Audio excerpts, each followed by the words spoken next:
الحمدللہ رب العالمین والعاقبۃ للمتقین والصلاة والسلام علی سید الانبیاء والمرسلین اما بعد اعوذ باللہ من الشیطان الرجیم بسم اللہ الرحمن الرحیم لا یسألون الناس الحافا صدق اللہ العظیم وصدق رسولہ النبی الکریم ان اللہ وملائکتہ یصلون علی النبی یا ایہا الذین آمنوا صلوا علیہ وسلموا تسلیما الصلاۃ والسلام علیک یا سیدی یا رسول اللہ وعلی آلک واصحابک یا سیدی یا حبیب اللہ الصلاۃ والسلام علیک یا سیدی یا نبی اللہ وعلی آلک واصحابک یا سیدی یا رحمۃ للعالمین۔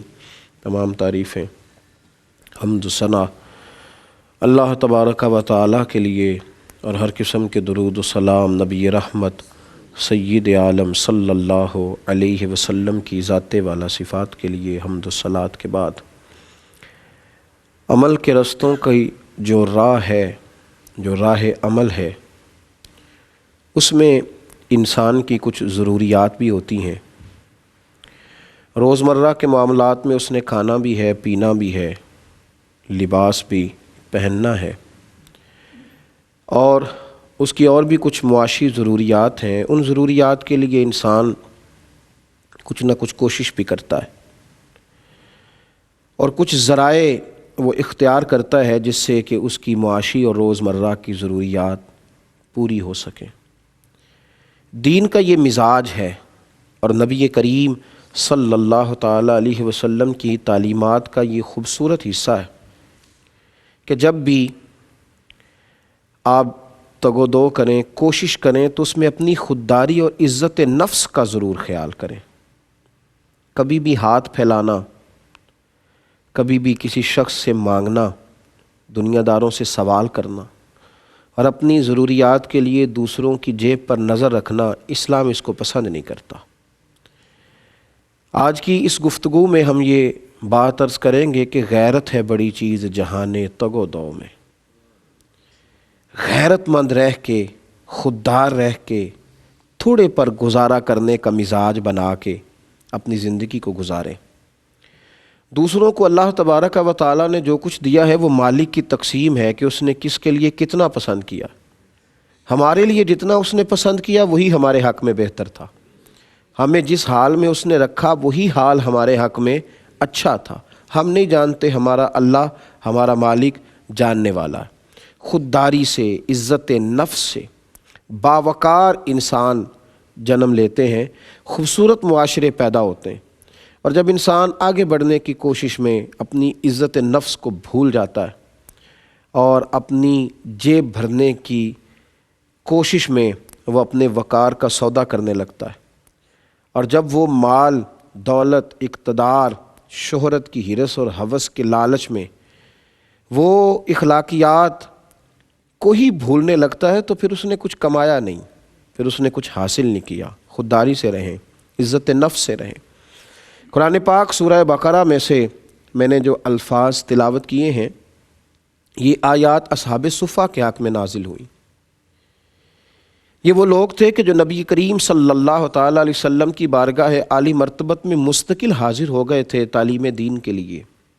انہوں نے اپنے آپ کو وقف کر دیا تھا۔ حضرت ابو ہریرہ رضی اللہ تعالیٰ عنہ فرمایا کرتے تھے کہ ان لوگوں کے پاس اتنا کپڑا نہیں ہوتا تھا جس سے پورے وجود کو ڈھانپا جا سکے، کئی دن کھانے کو نہیں ملتا تھا، اور وہ حدیث بھی چمکتی ہوئے ہمیں دکھائی دیتی ہے کہ جب دودھ کا ایک پیالہ تھا اور 70 کے قریب صحابہ صرف اسی پر گزارا کر رہے تھے۔ نبی کریم صلی اللہ تعالی علیہ وسلم کی برکات سے اسی ایک پیالے پر وقت گزر رہا تھا۔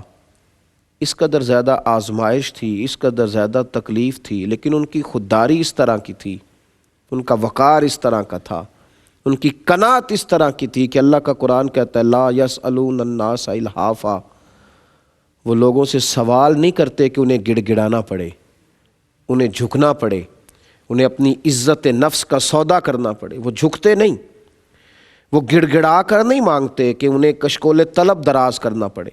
آپ دیکھ لیں آج لوگوں کا کیا حال ہے، لوگ صرف مال بڑھانے کے لیے، اللہ تبارک و تعالیٰ نے رزق کا وعدہ فرمایا ہے، وہ اللہ عطا فرماتا ہے، لیکن لوگ اپنی خودداری کا سودا کرتے ہیں، عزت نفس کو بیچ ڈالتے ہیں، چند روپوں کی خاطر جھوٹ بولتے ہیں، چند ہزار کی خاطر جھوٹی گواہی دیتے ہیں، چند لاکھ کی خاطر لوگوں پر ظلم کرتے ہیں، چند کروڑوں کی خاطر لوگ ملتوں کا سودا کرتے ہیں، لوگ دین کے راز بیچتے ہیں، لوگ کہاں تک چلے جاتے ہیں، کہاں تک پہنچ جاتے ہیں۔ قرآن کہتا ہے کہ بھوک بڑی تھی، غربت ان کے پاس تھی، لیکن اس کے ساتھ ساتھ ان کا حال یہ تھا کہ وہ کبھی بھی کسی سے اس طرح سوال نہیں کرتے تھے کہ انہیں گڑ گڑانا پڑے، بلکہ وہ وقار کے ساتھ رہتے تھے، خودداری کے ساتھ وقت گزارتے تھے۔ اپنے شب و روز میں وہ اپنے معاملات کو اپنے رب کریم کے ساتھ رکھا کرتے تھے، اور اپنے مالک کے ساتھ ان رویوں کو وہ رکھتے تھے۔ میرے نبی کریم علیہ السلام نے قناعت کو پسند کیا ہے۔ یہ ٹینشن فری ہونے کا بہت بڑا نسخہ ہے۔ اگر کوئی شخص آتا ہے نا کہ میں سکون کی زندگی گزاروں، سکون کی، اور بہت زیادہ بکھرے ہوئے جو میرے خیالات ہیں اور بہت جو ہر وقت نفس کی دوڑ ہے، اس سے میں بچ جاؤں، تو میرے محبوب کریم صلی اللہ تعالی علیہ وسلم نے نسخہ کیمیا دیا ہے۔ اللہ کے محبوب علیہ السلام سے ایک صحابی نے پوچھا تھا، یا رسول اللہ عزت کیا ہے؟ ہر آدمی چاہتا ہے نا کہ میں عزت سے رہوں، وقار سے رہوں، عزت کیا ہے؟ تو محبوب نے فرمایا جو اللہ نے تجھے دیا ہے اس پر قناعت اختیار کر، اللہ تجھے عزت عطا فرما دے گا۔ تو کہا یا رسول اللہ صلی اللہ علیہ وسلم پھر ذلت کیا ہے؟ تو نبی کریم صلی اللہ تعالی علیہ وسلم نے فرمایا لالچ نہ کرنا، لالچ نہ کرنا، حرص ہوس سے بچنا، ورنہ تو ذلیل ہو جائے گا۔ لالچ میں ذلت ہے، قناعت میں عزت ہے، تھوڑے پر گزارا کریں۔ اور کیا خوبصورت ارشاد ہے محبوب دو عالم صلی اللہ علیہ وسلم کا، قریب محبوب فرمانے لگے تم اللہ کے تھوڑے رزق پہ راضی ہو جاؤ، اللہ تمہاری تھوڑی عبادت سے راضی ہو جائے گا۔ تم اس کے تھوڑے رزق پہ راضی ہو جاؤ، جو اس نے تمہیں دیا ہے تم اس پر راضی ہو جاؤ، قناعت اختیار کرو، خودداری سے رہو، ہاتھ نہ پھیلاؤ، کشکول طلب کبھی دراز نہ کرو۔ دنیا میں سب سے کمزور آدمی وہ ہوتا ہے جو مانگتا ہے، اور دنیا میں کوئی اور پیشہ برا نہیں، کوئی پیشہ، جوتے گانٹھنا بھی برا نہیں، سڑک پر جھاڑو دے کے روٹی کمانا بھی برا نہیں ہے، برتن مانج کر کھانا کھا لینا بھی برا نہیں ہے میرے بھائی، مزدوری کر لینا، سر پہ چھابڑی رکھ کے پھل بیچ لینا بھی برا نہیں۔ ایک ہی پیشہ برا ہے، وہ ہے ہاتھ پھیلانا، وہ ہے مانگنا، وہ ہے لوگوں کے سامنے کشکول طلب دراز کرنا، وہ یہ ہے کہ دنیا داروں سے مانگنا، دنیا داروں سے، لوگوں کے سامنے ہاتھ پھیلانا۔ کسی اشارے پہ بریک لگتی ہے، بیسیوں لوگ سوال کرنے والے دوڑ آتے ہیں۔ چھوٹے چھوٹے بچوں کو سکھا دیا گیا ہے، وہ گاڑیوں سے چمٹے رہتے ہیں، ان کو یہ طریقہ بتلایا گیا ہے کہ تم نے کس طرح کر کے سامنے والے کی جیب سے پیسے نکالنا ہے۔ کاش انہیں محنت کی عادت ڈالی جاتی، انہیں سکھایا جاتا، انہیں غیرت مندی سکھائی جاتی، خودداری اور عزت نفس کا پیغام دیا جاتا، انہیں بچپن میں ہی محنت کرنے کا عادی بنایا جاتا۔ وہ جد و جہد کرتے تو وہ تھوڑا رزق بھی کما کے لاتے تو عرش کا مالک اس میں برکت پیدا فرما دیتا، وہ خوبصورت بن جاتا، وہ میٹھا ہو جاتا۔ بھائیو، خودداری، عزت نفس میرے رسول کریم صلی اللہ تعالی علیہ وآلہ وسلم کا پسندیدہ فعل ہے۔ کبھی بھی کسی بھی مقام پر اپنی غربت کو بھی رسوا نہ ہونے دیں، اپنی فقیری کو بھی داغدار نہ ہونے دیں۔ یہ سفید چادر ہوتی ہے فقر کی، اس پہ جیسے ہی راز کھلتے ہیں نا، جیسے ہی حضرت سیدنا سعید بن عامر رضی اللہ تعالیٰ عنہ کو حضرت عمر نے ایک صوبے کا گورنر بنایا تھا، تو حضرت سیدنا عمر فاروق نے اس صوبے کے ایک شخص کے ذمے لگایا کہ وہاں کے فقیروں کی، غریبوں کی لسٹ تو بنا کے دو، کچھ مال آیا ہے تو میں غرباء میں بانٹنا چاہتا ہوں، تو لسٹ بنا کے بھیجو۔ تو وزیر خزانہ نے وہاں جب لسٹ بنا کے بھیجی تو تیسرے چوتھے نمبر پر گورنر صاحب کا بھی نام تھا۔ ہمارا گورنر بھی غریب ہے، 3 وقت کا کھانا بھی مشکل سے پورا ہوتا ہے، غریب ہے گورنر۔ جب لسٹ حضرت عمر کے پاس گئی تو آپ نے 600 دینار گورنر صاحب کو بھیجے، اور ساتھ کہا کہ مجھے تو خبر ہی نہیں تھی کہ آپ اتنے مشکل میں وقت گزار رہے ہیں۔ جواب میں حضرت سعید جب وہ قاصد لے کے پہنچا نا وہ مال، تو کہتا میں نے 600-700 دینار دروازے پر انہیں دیے، دروازے پر، اور جناب سعید ابن عامر دروازے پر ہی بیٹھ گئے، اندر نہیں گئے۔ اور ایک شخص کو کہنے لگے ذرا آواز لگاؤ میرے صوبے میں جو غریب لوگ ہیں وہ جلدی سے پہنچے، اللہ نے مجھے مال دیا ہے۔ پھر وہ سارا مال وہیں بانٹ دیا۔ تو وہ خط آپ نے پڑھا نا جس میں حضرت عمر نے لکھا تھا کہ مجھے تو پتہ ہی نہیں تھا آپ غریب ہیں، تو حضرت سعید بن عامر کہنے لگے حضور آپ کا ہدیہ آیا تھا، میں نے قبول کر لیا، استعمال بھی کر لیا، لیکن ذرا شفقت کر کے اس شخص کا نام تو بتایا جس نے میرا راز کھولا ہے۔ یہ تو میرا اور میرے مالک کا معاملہ تھا کہ میں غریب ہوں یا کمزور ہوں، یہ کون تھا جس نے میرا راز کھولا؟ میں نے اپنی غربتیں چھپا کے رکھی ہیں، میں نے اپنی فقیریاں چھپا کے رکھی ہیں۔ میں تو جب بھی بات کرتا ہوں یا خدا سے کرتا ہوں یا جب گردن جھکا کے درود پڑھتا ہوں تو محمد مصطفیٰ سے کرتا ہوں، میں تو اپنے محبوب سے بات کرتا ہوں، میں تو مصطفیٰ کریم کے وسیلے سے اپنے رب کے حضور اپنی آہذاریاں پیش کرتا ہوں۔ میں تو نہیں سوال کرتا دنیا داروں، میں کسی کے آگے ہاتھ کیوں پھیلاؤں؟ یہ تو ہاتھ جب پھیلائے جاتے ہیں تو عزتوں کے جنازے نکلتے۔ یہ تو لوگ دنیا دار دیتے کم ہیں جتلاتے زیادہ ہیں، یوں تو ہر ایک کو شیطان سے ڈر لگتا ہے۔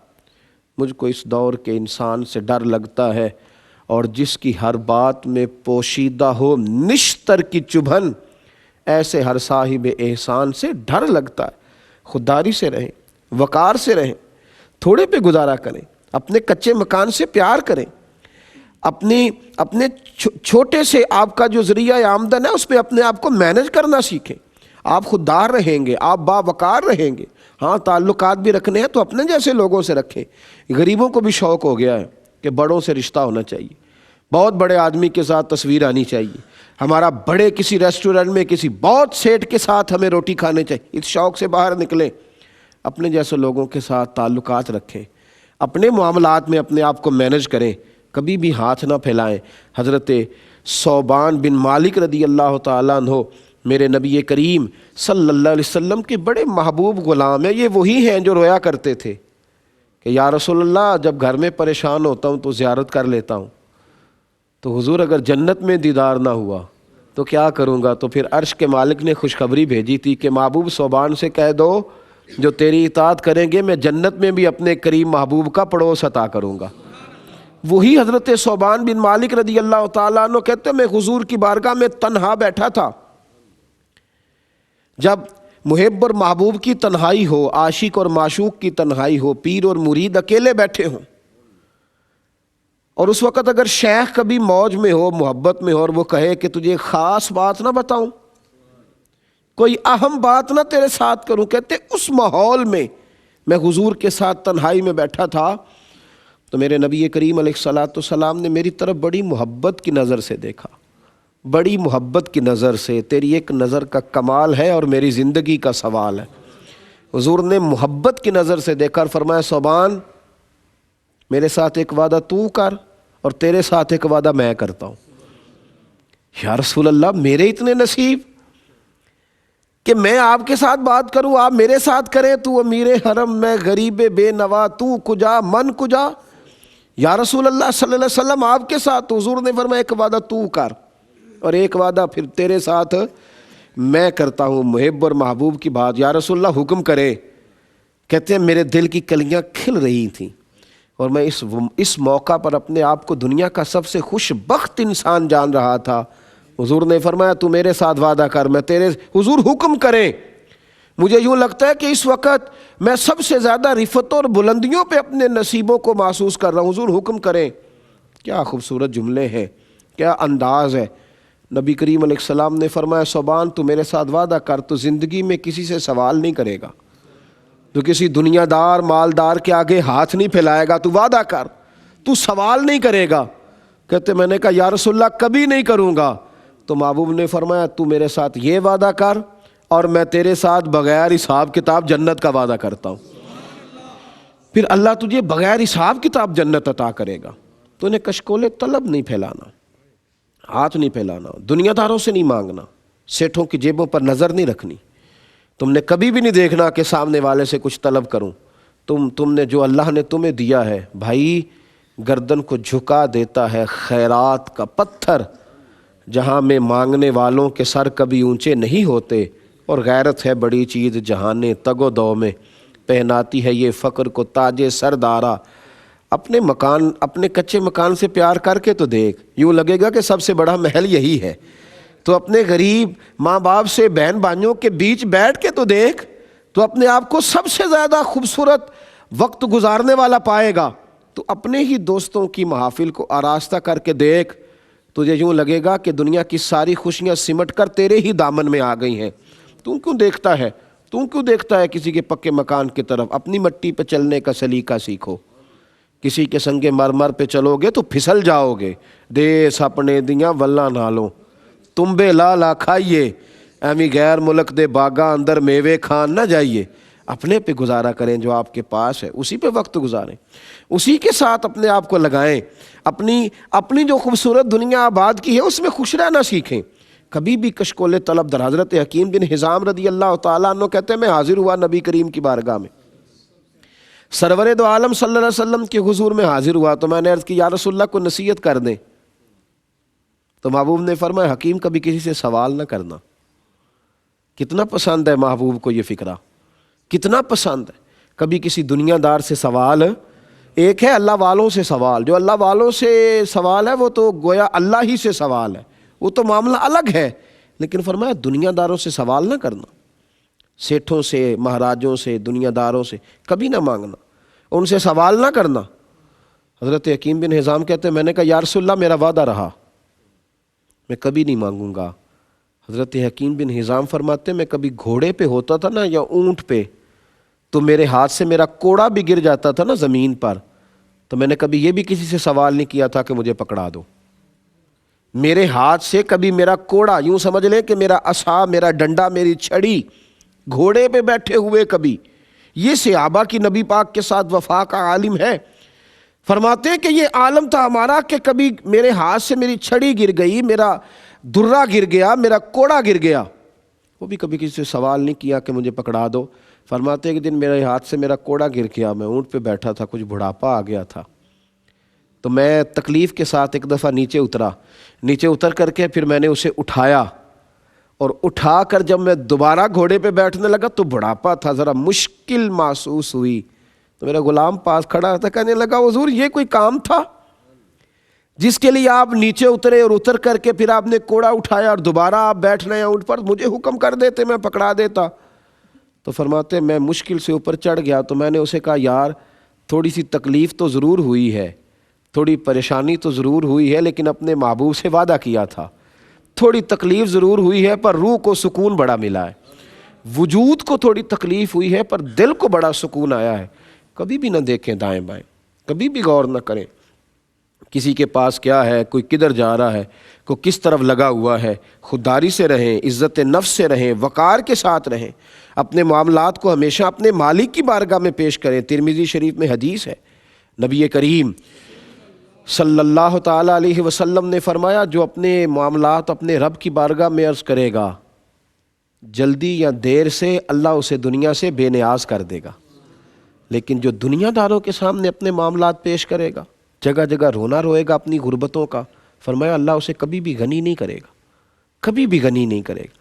آج یہ بات عام ہو رہی ہے، لوگ مانگتے ہیں، اور میرے نبی کریم علیہ السلام نے فرمایا جو صرف دولت بڑھانے کے لیے لوگوں سے سوال کرے، ہاں کبھی کوئی مجبوری بن گئی، کسی سے کبھی مدد لینی پڑ گئی، انسان تکلیف میں آ گیا، بات الگ ہے، کبھی قرض حسنہ کا موقع آ گیا، بات الگ ہے، لیکن صرف دولت بڑھانے کے لیے، نیا بزنس سٹارٹ کرنے کے لیے، تھوڑا سا ایک نیا پلاٹ اور خریدنے کے لیے، جو دولت بڑھانے کے لیے لوگوں سے سوال کرے، مانگے، نبی کریم علیہ السلام فرماتے ہیں جب قیامت کے دن وہ آئے گا تو اس کے چہرے پر گوشت نہیں ہوگا، صرف ہڈیاں ہوں گی، خراشوں والا چہرہ ہوگا، جو صرف پیسہ بڑھانے کے لیے ہاتھ پھیلاتا ہے، مجبوراً نہیں، صرف دولت کمانے کے لیے جمع کرتا ہے۔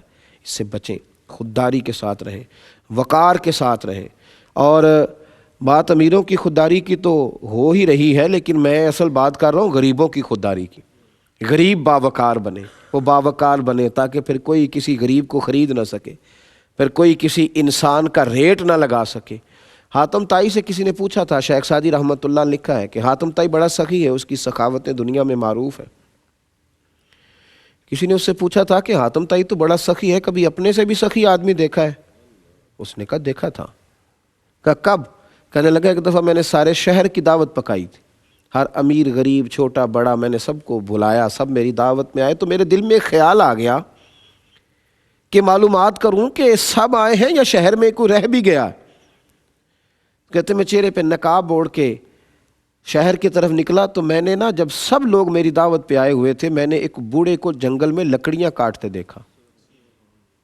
تو میں اس کے قریب گیا، میں نے جا کے بزرگوں آپ کو پتہ نہیں ہے کہ آج تو حاتم طائی نے سارے شہر کی دعوت پکائی ہے؟ تو کہنے لگے بیٹے پتہ ہے۔ تو میں نے کہا آپ گئے کیوں نہیں؟ تو کہتے ہیں عجیب لفظ کہے اس بوڑھے نے، کہنے لگا بیٹا مجھے نا اپنے ہاتھوں کی کمائی کھانے کا چسکا لگ گیا ہے، مجھے نا یہ ذائقہ لگ گیا خود کما کے کھانے کا، یہ مجھے یہ ذائقہ لگ گیا ہے، کسی کے دسترخوان پر مجھے زیادہ لطف نہیں ہے۔ وہ سمجھ لیں کہ مفت کی روٹی پر مجھے زیادہ لذت ہے، مہمان نوازی سنت ہے، وہ معاملہ الگ ہے، لیکن ہر وقت مفت خوری کے پروگرام پہ رہنا، کہا مجھے وہ مفت خوری کے دسترخوان پہ لذت نہیں آتی، مجھے ذائقہ لگ گیا ہے۔ حاتم طائی کہتے ہیں میں قربان ہونے کو گیا اس شخص کے، تو میں اپنا گھوڑا موڑ کے جب آنے لگا تو اس نے آواز دی، کہنے لگا بیٹا دعوت پہ جا رہے ہو؟ میں نے کہا ہاں۔ کہنے لگا ذرا ایک چھوٹا سا کام کر دو گے؟ میں نے کہا کر دوں گا۔ تو اس نے مجھے 5 دینار دیے۔ کہنے لگا جب جاؤ نا دعوت پہ تو وہاں جو آدمی کھانا پکا رہا ہو نا، لنگر پکا رہا ہو، اسے میرے 5 دینار دے دینا۔ حاتم طائی کو تو ضرورت نہیں ہے میرے پیسوں کی، لیکن وہاں بڑے بڑے اچھے لوگ آئے ہوں گے، چلو میرا بھی تھوڑا سا حصہ ڈل جائے گا، میں چاہتا ہوں خیر کے کام میں۔ تو حاتم طائی کہتے ہیں میں چھلانگ لگا کے گھوڑے سے اترا اور نقاب چہرے سے اتار کے کہا بابا ذرا سینے سے تو لگ، میں تو مالدار ہو کے سخی ہوں یار، تو غریب ہو کے بڑا سخی ہے۔ تو مزہ آ گیا کسی سخی سے ملا ہوں، تو مجھ سے زیادہ سخی ہے، غریب ہو کر اتنی سخاوت، خودداری، عزت نفس، وقار آدمی کو بڑا کر دیتا ہے۔ کئی مالداروں کی سخاوت چھپ جاتی ہے غریبوں کی سخاوت کے آگے، لیکن میرے عزیز یاد رکھیں اعلیٰ حضرت فاضل بریلوی رحمۃ اللہ تعالیٰ علیہ دکان پر تیل لینے گئے، سرسوں کا تیل لینے گئے، دکاندار کو تیل کی بوتل دی، کہا یہ ذرا نا تیل کی بھر دو۔ اس نے بھر کے دی تو فرمایا کتنے پیسے؟ کہنے لگا حضور ویسے تو 5 آنے کی ہے، آپ ہمارے عالم ہیں، آپ 3 آنے دے دیں۔ تو اعلیٰ حضرت نے پورے 5 دیے، فرمایا تو سارے رکھ، میں اپنا علم 2 آنے کا نہیں بیچا کرتا، کروں مدح اہل دول رضا، پڑے اس بلا میں میری بلا، میں گدا ہوں اپنے کریم کا، میرا دین پارائے نہ نہیں، خبردار، عزت نفس، وقار، یہ حسن ہے انسانی زندگی کا، اس سے انسان بڑا ہوتا ہے، اس سے اس کا قد بڑھتا ہے، اس سے معاشرے کے اندر خود سے جینے کا رواج پیدا ہوتا ہے، اس سے لوگ سہارے ڈھونڈنے چھوڑ دیتے ہیں۔ ہمارے نوجوان سہارا ڈھونڈ رہے ہیں، وہ امریکہ میں جو رشتہ دار رہتے ہیں وہ کبھی مجھ پہ مہربان ہو جائیں نا اور وہ مجھے وہیں لے جائیں، وہ جو میرے یورپ کے مالدار عزیز ہیں کبھی وہ میرے اوپر نظر کرم کریں تو بات بن جائے۔ دنیا داروں سے، مالداروں سے لوگ تعلق بنانا چاہتے ہیں صرف اپنا قد اونچا کرنے کے لیے، یہ نہ کریں، یہ درست نہیں ہے۔ اس مالک سے رشتہ جوڑیں جو جس کو دیتا ہے بغیر حساب کتاب ہی عطا فرماتا ہے، اور جس کو دیتا ہے پھر اس کو عزت بھی عطا کرتا ہے، اور دیتا ہے تو دے کر احسان نہیں جتلاتا۔ میرے بھائی کبھی بھی یہ چھوٹے چھوٹے نظریات پیدا نہ کریں۔ حضرت سالم بن عبداللہ بن عمر رضی اللہ تعالیٰ عنہ، جناب فاروق اعظم رضی اللہ تعالیٰ عنہ کے پوتے، بیت اللہ شریف کا طواف کر رہے تھے، تو طواف کرتے کرتے جب طواف سے فارغ ہوئے تو وقت کا حکمران امیر مکہ آ گیا، بیت اللہ شریف کے دروازے کے سامنے کھڑے ہو کے حضرت فارغ ہوئے نا جب 8ویں استلام سے، 2 نفل پڑھے طواف کے، تو آ کے سامنے کھڑا ہو گیا، حضور السلام علیکم، فرمایا وعلیکم السلام۔ کہنے لگا جناب میں مکے کا امیر ہوں، کوئی حکم ہو تو بتائیے گا، کوئی حکم ہو تو یہ دنیا دار سمجھتے ہیں نا کہ ہر پیر کو، ہر عالم کو، ہر آدمی کو خریدا جا سکتا ہے، معاذ اللہ، کوئی حکم ہو تو بتائیے گا۔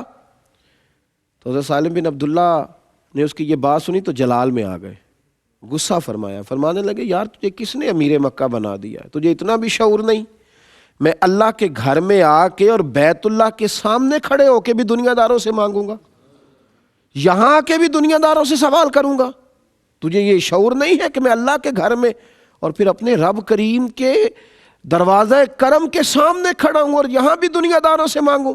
نے دیکھا نہیں لوگ مسجدوں میں آ کے بھی لوگوں سے مانگتے ہیں، اللہ کے گھر میں بھی آ کے لوگوں سے مانگ رہے ہیں۔ کہا تو کیسا بیوقوف، پریشان ہو گیا اور پریشان ہو کے واپس لوٹ گیا۔ جب باہر نکل گیا نا بیت اللہ مسجد الحرام سے باہر نکل گیا تو باہر نکل کر کے حضرت سالم بن عبداللہ کا انتظار کرنے لگا۔ آپ فارغ ہو کے باہر نکلے تو پھر دروازے پہ کھڑا تھا، کہنے لگا حضور اب تو بیت اللہ شریف سامنے نہیں ہے، اب تو حجر اسود کے ہم سامنے نہیں کھڑے، اب تو ہم مقام ملتزم کے قریب نہیں ہے، تو حضور ابھی بتا دیں کوئی حکم ہو تو حضرت سالم بن عبداللہ اب مسکرائے اور فرمانے لگے چل یہ بتا تجھ سے دین مانگوں کہ دنیا مانگوں؟ تو جو دینا چاہتا ہے تو کیا مانگوں؟ تو کہنے لگا حضور میرے پاس تو دنیا ہی ہے، دین تو آپ کے پاس ہے۔ تو آپ فرمانے لگے دنیا تو میں نے اس سے کبھی نہیں مانگی جس نے دنیا بنائی ہے، میں تو اس سے بھی اس کا فضل ہی مانگتا ہوں، کرم ہی مانگتا ہوں، یہی کہتا ہوں جو میرے حق میں بہتر ہے مجھے دے دے۔ میں تو کبھی، تو کیا سمجھتا ہے میں سجدوں میں بھی رب سے دنیا کی دولت کا سوال کرتا ہوں؟ فرمایا جا عرش کے مالک سے میں جب فضل مانگتا ہوں جس نے دنیا بنائی ہے تو تیرے جیسے آدمی سے مانگوں گا۔ کبھی ان چکروں میں نہ پڑے میرے بھائی، خودداری سے رہے، اسی سے مانگے جو دیتا ہے تو پھر بے انتہا ہی دیتا ہے، اس محبوب سے مانگے جو دیتے ہیں تو پھر کرم ہو جاتا ہے۔ میرے نبی کریم صلی اللہ تعالی علیہ وسلم کا وہ دروازہ کرم تھا کہ جہاں سے جو آتا تھا حضور اسے جھولی بھر کے عطا کرتے، جو آتا تھا اسے جھولی بھر کے دیا جاتا تھا۔ لیکن آپ کو سیاستہ میں کا روایت ایسی بھی ملے گی کہ ایک صحابی نے آ کے کہا تھا یا رسول اللہ کچھ دیجئے، تو نبی پاک علیہ السلام نے فرمایا تیرے پاس کچھ نہیں۔ یہ غور کا مقام ہے، اس پر توجہ فرمائیں۔ کتنی انویسٹمنٹ سے کاروبار کرنا چاہیے، راس المال کتنا ہو، لوگ کہتے ہیں شاید کروڑوں ہو تو محنت سٹارٹ ہوتی۔ صحابی نے کہا حضور کچھ دیجئے، اور یہ اس جگہ سے مانگا ہے جہاں سے جس کو بھی ملتا ہے بے حساب و کتاب بھی ملتا ہے۔ کون دیتا ہے دینے کو منہ چاہیے، اور دینے والا ہے سچا ہمارا نبی۔ یا رسول اللہ کچھ دیجئے، فرمایا تیرے پاس کچھ نہیں؟ کہا حضور ایک پیالہ ہے، ایک کمبل ہے اوڑھنے کا، فرمایا لے کے آؤ۔ وہ دونوں چیزیں لے کے آئے اور لا کے حضور کی بارگاہ میں پیش کر دی، تو نبی پاک علیہ السلام نے فرمایا کون خریدے گا بھائی؟ ایک ہی کمبل۔ کوئی ایسا غریب بھی آج ہے جس کے گھر میں ایک ہی کمبل ہو؟ کوئی ایسا غریب بھی ہے جس کے ہاں ایک ہی پیالہ ہو؟ کون خریدے گا؟ ایک صحابی نے کہا یا رسول اللہ میں 1 دینار میں لوں گا، دوسرے نے کہا 2 دینار میں۔ حضور نے بیچ دیا، یعنی جو تھا وہ بھی بیچ دیا، اور محبوب کریم علیہ السلام نے اس کو 2 دینار دیے، فرمایا جا 1 دینار کا کھانا لے جا اور 1 دینار کا کلاڑا خرید کے لا۔ حضرت انس بن مالک رضی اللہ تعالیٰ عنہ فرماتے ہیں تھا بڑا خوش نصیب، جب کلاڑا لے کے آیا تو اس میں دستہ میرے نبی نے اپنے دستے مبارک سے لگایا اور فرمایا جا کے جنگل سے لکڑیاں کاٹ اور بیچ، گویا کھا بھی اور کھلا بھی، پی بھی اور پلا بھی، پہن بھی اور پہنا بھی، دوسروں کا بھی بھلا کر۔ جا کے جنگل میں لکڑیاں کاٹ، اور 15 دن مجھے نظر نہ آنا۔ 15 دن کے وہ بعد آئے تو کہا اب کیا حال ہے؟ کہا یا رسول اللہ پہلے ایک پیالہ تھا، اب سارے گھر کے برتن بن گئے، اب سارے گھر کے بستر بن گئے۔ اور ایک روایت یوں بھی ملتی ہے کہ 10 دینار جیب سے نکال کے پیش کیے، کہا یا رسول اللہ یہ اصحاب صفا کے لیے رکھ لے، میرا حصہ پڑ جائے گا۔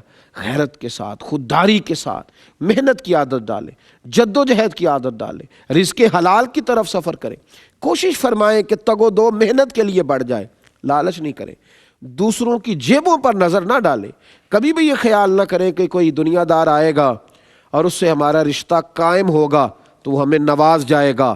یہ سارے سہارے آپ کو کمزور کر دیں گے، یہ سارے سہارے لوگوں کے دلوں سے غیرت چھین کے لے جاتے، یہ سارے سہارے تو ہیں پر یہ رسوائیاں دیتے ہیں، یہ کمزور کرتے ہیں، اندر کی غیرت لوگوں کی اس سے بہت زیادہ شکستہ ہو جاتی، حالات بگڑتے۔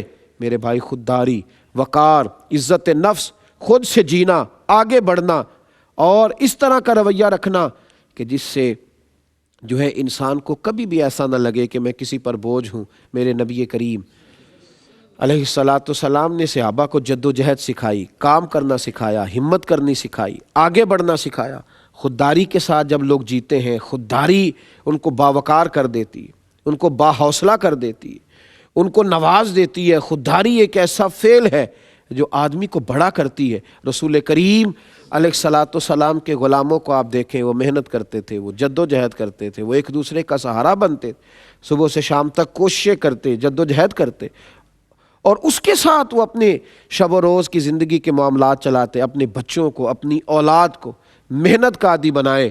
آپ کو دنیا میں جتنے بھی بڑے لوگ ملیں گے جو کسی غریب گھر سے تعلق رکھتے تھے، یہ کسی چھوٹے سے گاؤں سے ان کا رشتہ تھا، پھر انہوں نے جد و جہد کی، پھر انہوں نے کوشش کرنی شروع کی، پھر انہوں نے محنت کرنی شروع کی، پھر تھوڑا تھوڑا کر کے انہوں نے آگے بڑھنا شروع کیا، تو اللہ تبارک و تعالیٰ نے انہیں برکتیں عطا فرمائیں۔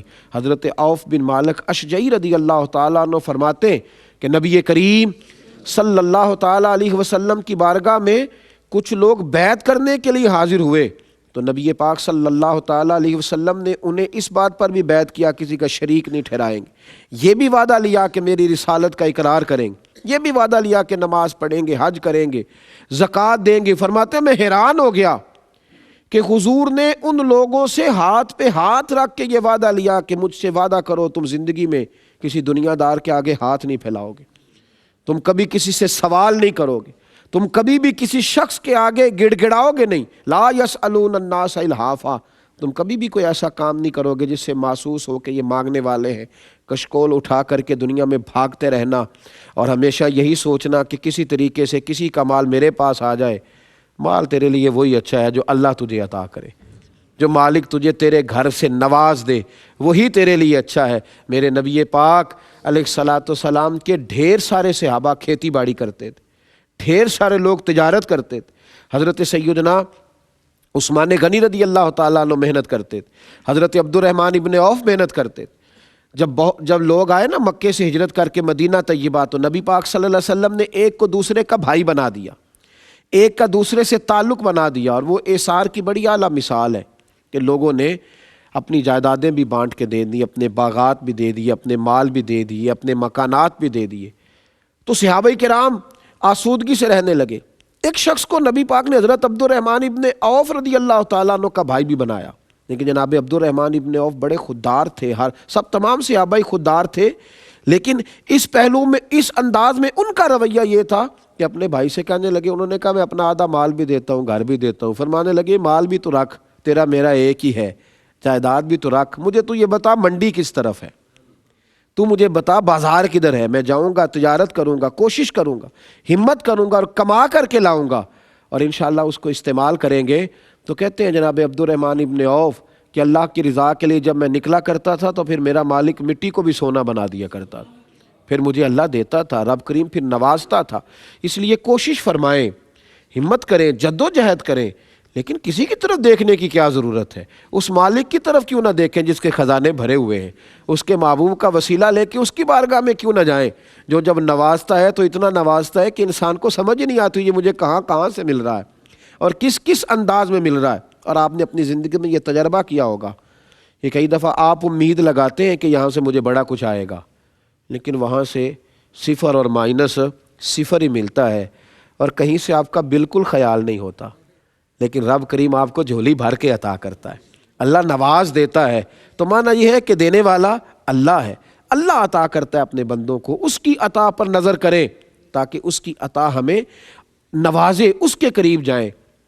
میرے عزیز دوستو، ایک تو یہ کہ خود ہم نے خوددار رہنا ہے، اور دوسری جو سب سے بڑی اہم ضرورت ہے وہ یہ ہے کہ آنے والی نسل کو، اپنے بچوں کو، ان کو عادی بنائے مشقت کرنے کا، کوشش کرنے کا، ان کو یہ ذہن دیں، ان کو کبھی بھی شہزادگی کی طرف مائل نہ کریں، یہ ذہن دیں انہیں کہ انہوں نے محنت کرنی ہے، انہوں نے جد و جہد کرنی ہے، انہوں نے کوشش کرنی ہے، ان کے دلوں میں یہ بات اتار دیں، صبح انہیں وقت پر اٹھائیں اور انہیں سارے دن کے معاملات مینج کر کے دیں، پھر دیکھیں اللہ تعالیٰ ملت کے لیے، مذہب کے لیے، قوم کے لیے ان بچوں کو کتنا بڑا سرمایہ بناتا ہے، اور یہ کتنی بڑی ہماری دولت بنتے ہیں۔ اللہ تبارک و تعالیٰ ہمیں سمجھنے کی توفیق دے۔ آخر دعوانا الحمدللہ رب العالمین۔